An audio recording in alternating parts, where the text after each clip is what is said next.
자식 다 필요 없습니다. 이 말 너무 냉정하게 들리죠. 하지만 요즘 부모 세대 입에서 가장 자주 나오는 한숨이기도 합니다. 있어도 외롭고 없어도 외로운 이 마음. 자식이 옆에 살아도 연락이 와도 어쩐지 마음 한켠이 텅 비어 있는 듯한 그 감정. 오늘 영상은 바로 그 공허함의 진짜 이름에 대해 이야기하려 합니다. 사람은 나이를 먹을수록 채워야 한다는 생각에서 벗어나야 합니다. 젊을 땐 자식 키우고 살림 꾸리고 가족 챙기느라 늘 바빴지요. 그런데 어느 날 문득 다들 제 갈 길 가버린 뒤 손에 남은 건 해야 할 일이 아니라 할 수 있는 일이 되어버립니다. 그 순간 마음이 쓸쓸해집니다. 이제는 누군가에게 기대기보다 스스로에게 기대야 하는 때가 온 겁니다. 뉴스를 보면 60대 이상 부모의 3명 중 2명은 자식에게 기대지 않겠다라고 답했다고 합니다. 그럼에도 불구하고 여전히 많은 이들이 자식의 일거수일투족에 마음을 쏟고 걱정을 놓지 못합니다. 그건 미움이 아니라 사랑의 습관 때문입니다. 평생 그렇게 살아왔으니까요. 하지만 그 사랑의 무게가 어느새 나를 지치게 만들고 있다는 사실 눈치채셨나요? 우리는 흔히 자식은 부모의 전부라고 말합니다. 그러나 인생의 후반전에서 그 말은 조금 다르게 들려야 합니다. 자식은 내 일부일 뿐 전부가 아니다.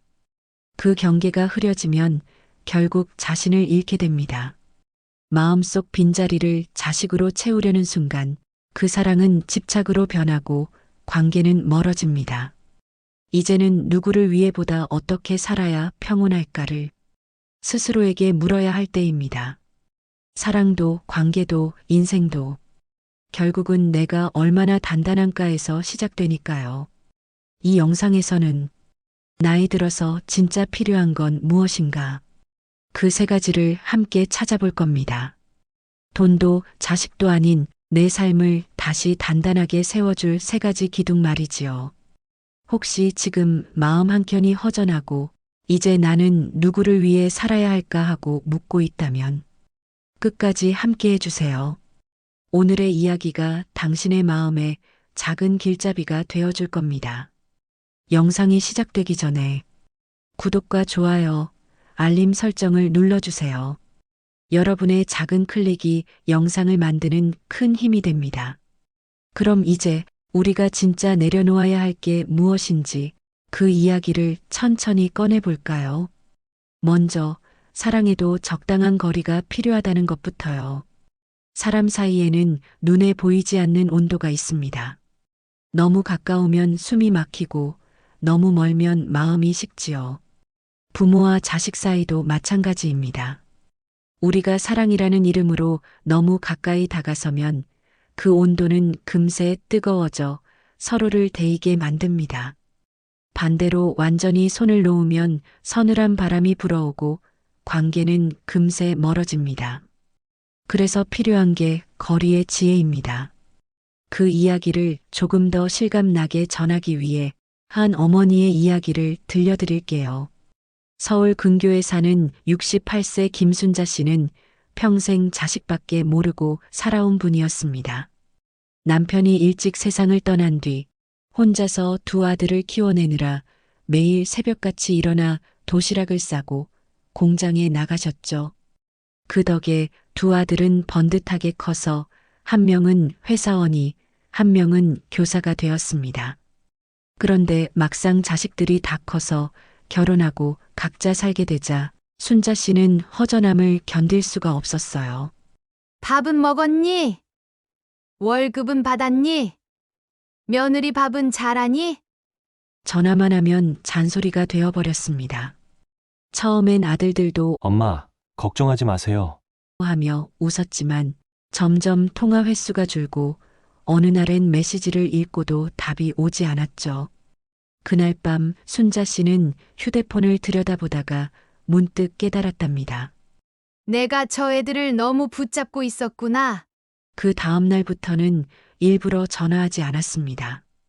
그리고 매일 새벽 아침을 준비하던 손으로 화분을 가꾸기 시작했죠. 작은 식물에 물을 주며 이제는 나도 나를 돌볼 때가 됐구나. 그렇게 말하곤 했답니다. 2달쯤 지나자 놀라운 일이 일어났습니다. 그동안 무뚝뚝하던 큰아들이 먼저 전화를 걸어왔어요. 엄마, 요즘 뭐 하세요? 목소리 밝네. 그 한마디에 눈물이 핑 돌았지만 순자 씨는 꾹 참으며 웃으며 말했죠. 이제 엄마도 바빠. 식물들이랑 수다 떠느라. 그 이후로 아들은 종종 전화를 걸어왔고 며느리도 주말에 같이 밥을 먹자고 먼저 연락을 했습니다. 순자 씨가 한 걸음 물러서자 그 빈자리를 채우듯 가족이 다시 다가온 겁니다. 사람 사이엔 도움과 존중의 경계가 있습니다. 도움은 상대를 일으키지만 존중은 스스로 서게 하지요. 나이 들어서 필요한 건 더 많이 해주는 부모가 아니라 한 발 물러서서 바라봐주는 부모입니다. 그 거리가 처음엔 어색할지라도 그 안에서 관계는 훨씬 단단해집니다. 엄마가 이거라도 해야지.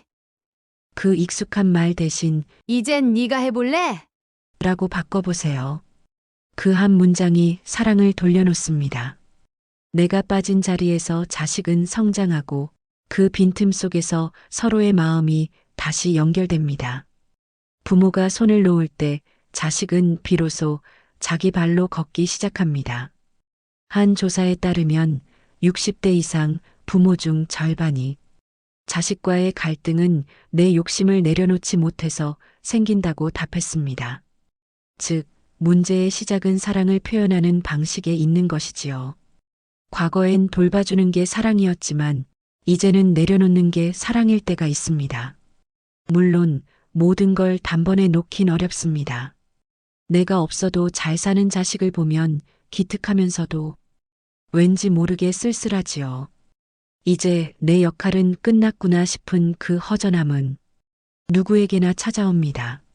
하지만 그건 끝이 아니라 새로운 관계가 시작되는 신호입니다. 부모가 손을 놓아야 자식은 비로소 자기 발로 걷습니다. 그게 진짜 독립이고 그제야 서로가 편안해집니다. 사랑을 덜어내는 일은 무정함이 아닙니다. 그건 오래가는 사랑을 위한 숨고르기입니다. 부모가 자식을 걱정하는 마음을 멈출 순 없지만 그 걱정을 행동으로 옮기기 전에 한 번쯤 이건 정말 필요한가를 묻는 것, 그게 바로 현명한 거리두기의 시작입니다. 자식에게는 엄마가 안 해줘도 된다는 확신이 필요합니다. 그리고 부모에게는 안 해줘도 괜찮다는 평안이 필요합니다. 이 두 마음이 만나면 관계는 조용히 안정됩니다. 누가 더 주느냐의 싸움이 아니라 서로의 자리를 인정하는 따뜻한 휴식이 생기지요. 결국 부모와 자식 사이의 거리는 마음을 식히는 벽이 아니라 서로를 더 선명히 보이게 하는 창문 같은 것입니다. 가까이 있을 때는 보이지 않던 표정이 한 걸음 물러서면 더 또렷하게 보이니까요. 이제는 그 창문을 닫지 말고 조용히 열어두세요. 바람이 드나들고 햇살이 드는 만큼 사람의 마음도 숨을 쉽니다. 사랑은 쥐어짜는 게 아니라 흘러가게 해야 오래갑니다. 자식이 잘 살기를 바란다면 이제는 내가 없는 자리에서도 그가 설 수 있도록 믿음의 공간을 만들어줘야 합니다. 그게 부모가 줄 수 있는 마지막 선물일지도 모릅니다. 그리고 그 거리를 유지할 줄 아는 사람은 어느 날 문득 깨닫게 됩니다. 외로움이 줄어든 게 아니라 마음의 여백이 넓어졌다는 사실을요. 이제 그 여백 속에 피어나는 또 하나의 과제를 마주해야 합니다. 바로 나 자신을 돌보는 일입니다. 사람들은 늘 가족을 위해 산다고 말합니다. 그 말엔 자부심과 헌신이 섞여 있지요. 하지만 어느 날 문득 이런 생각이 듭니다. 나는 언제부터 나를 위해 산 적이 있었을까? 오랫동안 가족의 중심이 되어온 사람일수록 자신을 챙기는 일에는 서툽니다. 밥상 위엔 가족의 반찬만 올려놓고 자기 몫의 그릇은 비워둔 채 식탁을 치웁니다. 몸이 아파도 이 정도는 괜찮아 하며 넘기고 돈이 생겨도 애들 필요한데 쓰라며 미룹니다. 그런데 그렇게 미뤄둔 시간이 쌓일수록 마음속에서는 서서히 공허함이 자라납니다. 누군가 나를 돌봐주지 않아서가 아니라 내가 나를 돌보지 않았기 때문입니다. 이제는 그 방향을 돌려야 할 때입니다. 가족을 사랑하는 방법의 순서를 바꿔야 합니다. 나를 먼저 돌보는 것이야말로 가족을 오래도록 지키는 가장 현명한 길입니다. 한 예를 들어볼게요. 경기도 안산에 사는 66세 이정희 씨는 평생 남편과 두 아들을 위해 살아온 전형적인 어머니였습니다. 퇴직 후엔 하루 세 끼를 꼬박 차려주며 이 나이에 할 일 있으면 이게 제일이지. 라며 웃었지요. 하지만 어느 날 갑자기 무릎이 붓고 허리가 굽어 병원에 갔더니 의사가 말했습니다. 과로와 스트레스가 원인입니다. 지금이라도 쉬지 않으면 앞으로 더 큰 병이 올 수 있습니다. 그제서야 정희 씨는 자신이 얼마나 지쳐 있었는지를 깨달았습니다. 나는 늘 가족을 위해 살았는데 정작 가족은 내가 아픈 걸 몰랐구나. 마음속에서 허탈함이 밀려왔죠. 그날 이후 정희 씨는 결심했습니다. 이제부터는 하루 한 시간은 나를 위한 시간으로 쓰기로요. 처음엔 가족들이 의아해했어요. 엄마, 운동을 왜 해요? 그냥 쉬세요. 밥은요? 그럴 때마다 정희 씨는 웃으며 대답했습니다. 이제 밥보다 중요한 건 내 무릎이야. 그 말은 농담처럼 들렸지만 사실은 선언이었습니다. 그녀는 아침마다 공원에서 걷고 낮엔 도서관에서 책을 읽으며 차 한 잔을 즐겼습니다. 주말엔 친구들과 작은 여행도 다녀왔죠. 그러자 놀라운 변화가 생겼습니다. 늘 피곤해 보이던 얼굴에 생기가 돌고 무거웠던 목소리에 밝은 톤이 돌아왔습니다. 남편도 어느 날 이렇게 말했답니다. 당신 웃는 거 진짜 오랜만에 본다. 이정희 씨는 그제야 알았어요. 내가 행복해야 가족도 편안하구나. 그건 이기심이 아니라 관계를 지키는 최소한의 지혜였습니다. 자신을 돌본다는 건 큰 게 아닙니다.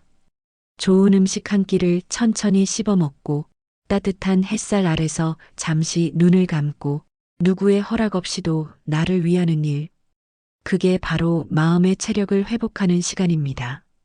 우리는 젊을 때부터 나보다 남을 먼저 생각하라는 말을 배웠지만 그 가르침이 지나치면 결국 자신을 잃게 됩니다. 나를 무시한 채 누군가를 돌보는 일은 오래가지 못합니다. 그건 사랑이 아니라 소모입니다. 사람의 마음도 호흡과 같습니다. 들이마시기만 하면 숨이 막히고 내쉬기만 해도 쓰러집니다. 사랑도 그래요. 주는 것과 받는 것, 챙기는 것과 쉬는 것의 균형이 깨지면 결국 관계가 흔들립니다. 나이 들수록 필요한 건 효율이 아니라 여유입니다. 젊을 땐 하루를 쪼개며 일했지만 이제는 시간을 길게 늘여서 써야 합니다. 빨리 걷기보다 천천히 걷고 대단한 성취보다 평온한 하루를 소중히 여기는 것. 그게 몸과 마음을 동시에 돌보는 지혜입니다. 또 하나 중요한 건 자기 허락입니다. 많은 부모가 자신에게 허락하지 않습니다. 이 나이에 화장하면 민망하지 않을까? 나 혼자 카페 가면 이상하지 않을까? 하지만 그 생각이 바로 마음을 늙게 만드는 벽입니다. 나를 꾸미는 일, 즐기는 일, 배우는 일은 나이에 상관없습니다. 그건 세상과 연결되는 작은 문이니까요. 요즘 연구에 따르면 60대 이후 꾸준히 취미 활동을 가진 사람들은 그렇지 않은 사람보다 우울증 위험이 40%나 낮다고 합니다. 즉, 마음을 돌보는 일은 단순한 기분 전환이 아니라 삶을 지탱하는 일종의 예방의학인 셈이지요. 그래서 어떤 이는 하루를 이렇게 시작한답니다. 오늘도 나에게 잘해보자. 이 한마디가 삶의 방향을 완전히 바꿉니다. 남의 눈치가 아닌 자신의 필요에 집중하는 하루. 그건 늙지 않는 마음의 근육을 만드는 일입니다. 물론 주변의 시선이 부담스러울 때도 있겠지요. 나이 들어서 뭐 그런 걸 해. 이런 말을 들으면 움츠러들지만 사실 그 말은 자신은 하지 못했으니 당신도 하지 말라는 뜻에 가깝습니다. 용기 있는 사람은 그런 시선 위로 조용히 피어오릅니다. 이제 가족을 위해 사는 방식은 바뀌어야 합니다. 내가 버텨야 한다가 아니라 내가 살아있어야 한다로요. 몸이 건강해야 마음도 단단해지고 마음이 단단해야 가족이 안심합니다. 결국 가족의 행복은 내 행복에서 시작됩니다. 이정희 씨는 지금도 말합니다. 예전엔 밥상에 앉아도 가족 얼굴만 봤는데 이젠 거울 속에 내 얼굴도 봐요. 그게 참 좋더라고요. 그 웃음 속에는 여유와 자존이 깃들어 있었습니다. 이건 단순한 자기만족이 아닙니다. 가족 모두가 편안해지는 파장의 시작입니다. 나를 돌본다는 건 결국 가족을 오래 사랑하기 위한 준비입니다. 내가 지치면 사랑도 금세 마르고 내가 웃으면 집안 공기도 달라집니다. 누구를 위한 희생보다 나를 존중하는 하루가 결국 가족에게 가장 오래 남는 사랑이 됩니다. 이제 우리는 한 걸음 더 나아가야 합니다. 몸과 마음을 돌보는 단계를 지나 진짜 평안을 찾는 길. 그건 욕심을 줄이고 덜 가지는 삶, 즉 비움의 지혜로 이어집니다. 다음은 그 마지막 이야기입니다. 덜 가지면서도 더 풍요로워지는 법에 대해 함께 생각해 볼까요? 젊을 땐 늘 더 가지려 애썼습니다. 조금만 더 벌면 마음이 편할 줄 알았고 조금만 더 모으면 걱정이 사라질 줄 알았습니다. 그런데 나이를 먹고 돌아보니 그 조금만 더가 끝이 없더군요. 돈도 관계도 물건도 채워도 마음 한구석은 늘 비어 있었습니다. 이제는 그 방향을 바꿀 때입니다. 더 가지는 법이 아니라 덜 가지는 법을 배우는 시기. 그게 인생의 후반전이 우리에게 주는 가장 큰 과제입니다. 덜 가진다는 건 가난하게 사는 게 아닙니다. 불필요한 것을 비워내고 진짜 필요한 것만 남겨두는 선택이지요. 집안의 짐뿐 아니라 마음속의 짐까지도요. 부산에 사는 71세의 김영호 씨는 퇴직 후 10년 동안 무엇을 할지보다 무엇을 놓지 말아야 할지에만 몰두했습니다. 젊을 때부터 성실했던 그에겐 모으는 습관이 몸에 배어 있었습니다. 퇴직금은 정기예금으로 묶어두고 수첩에는 하루 지출 내역이 빼곡히 적혀 있었죠. 문제는 돈을 모으는 동안 자신의 일상은 점점 좁아졌다는 겁니다.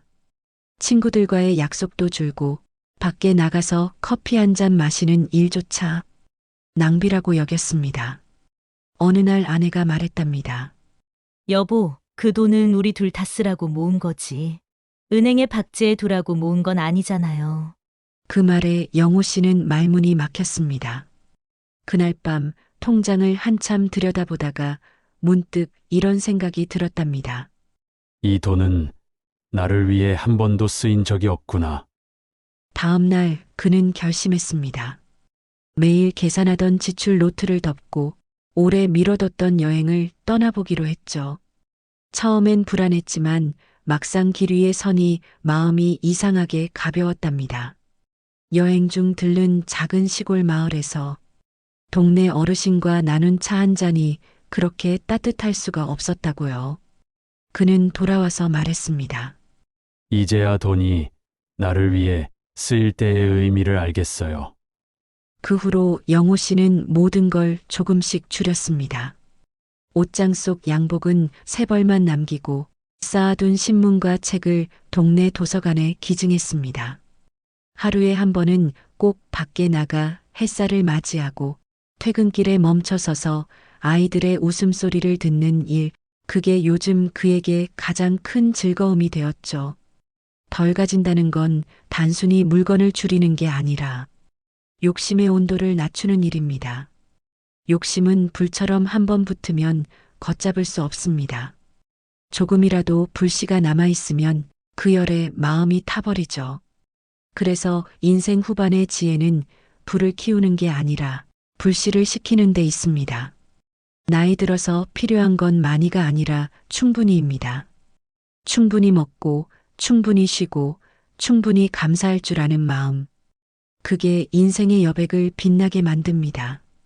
요즘 70대 이상 어르신을 대상으로 한 조사에 따르면 행복한 노년의 조건 1위가 소유의 단순함이었습니다. 돈이 많다고 행복한 게 아니라 지출과 욕망이 단순할수록 마음이 편안해진다는 뜻이지요. 그 말은 결국 덜 가지는 것이야말로 진짜 풍요를 지키는 방법이라는 걸 보여줍니다. 덜 가진다는 건 때로 사람을 비우는 일과도 닮아 있습니다. 오랜 친구라도 마음을 불편하게 한다면 그 관계를 억지로 붙잡을 필요는 없습니다. 좋은 인연은 오래 가지만 모든 인연이 길게 갈 필요는 없으니까요. 누구를 놓는다는 건 미움이 아니라 수용입니다. 이 사람은 여기까지였구나. 그걸 받아들이는 순간 새로운 관계가 들어올 공간이 생깁니다. 건강도 마찬가지입니다. 이제는 몸을 억지로 단련하기보다 몸이 보내는 신호를 읽어야 합니다.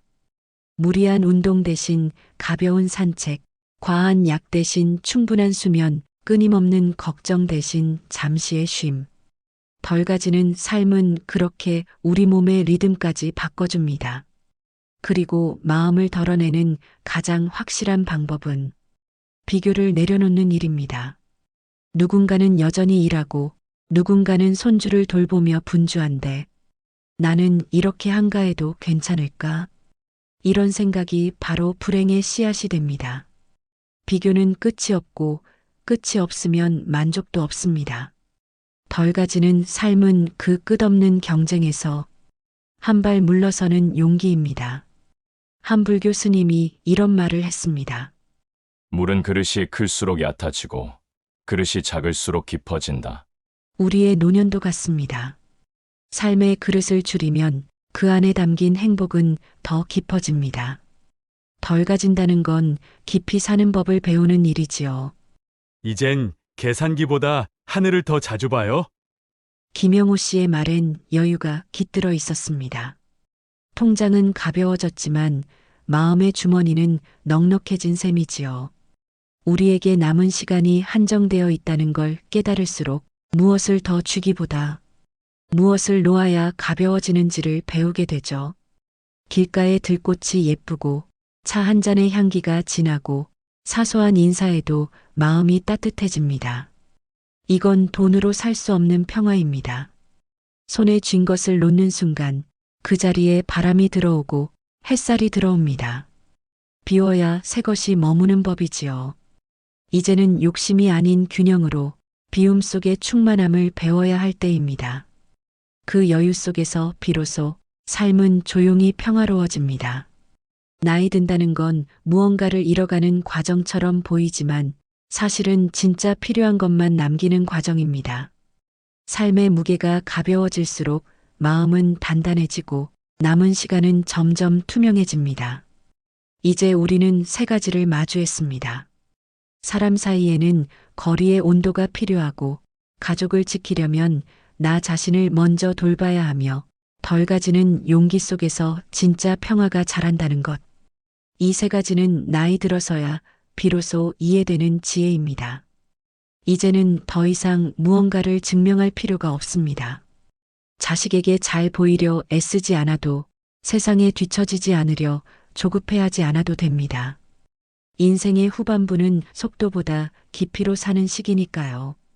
하루를 살아도 마음이 편하면 그게 잘 사는 겁니다. 누군가가 내게 고마워하지 않아도 괜찮습니다. 이제는 나를 이해하고 품어주는 일만 남았으니까요. 그게 바로 늙지 않는 마음의 비밀입니다. 이제부터는 이렇게 살아도 좋습니다. 조용히 웃고 천천히 걷고 한 잔의 차에 마음을 담으며 하루에 한 번 나를 다독여주는 말 한마디를 건네세요. 괜찮아. 오늘도 잘했어. 그렇게 스스로를 위로하는 마음이 결국 주변을 따뜻하게 데웁니다. 사람이 남기고 가는 건 재산도 명예도 아닙니다. 누군가의 마음속에 남은 평온한 기억이지요. 당신이 지금부터 걸어갈 길이 조용하지만 단단한 평화로 가득하길 바랍니다.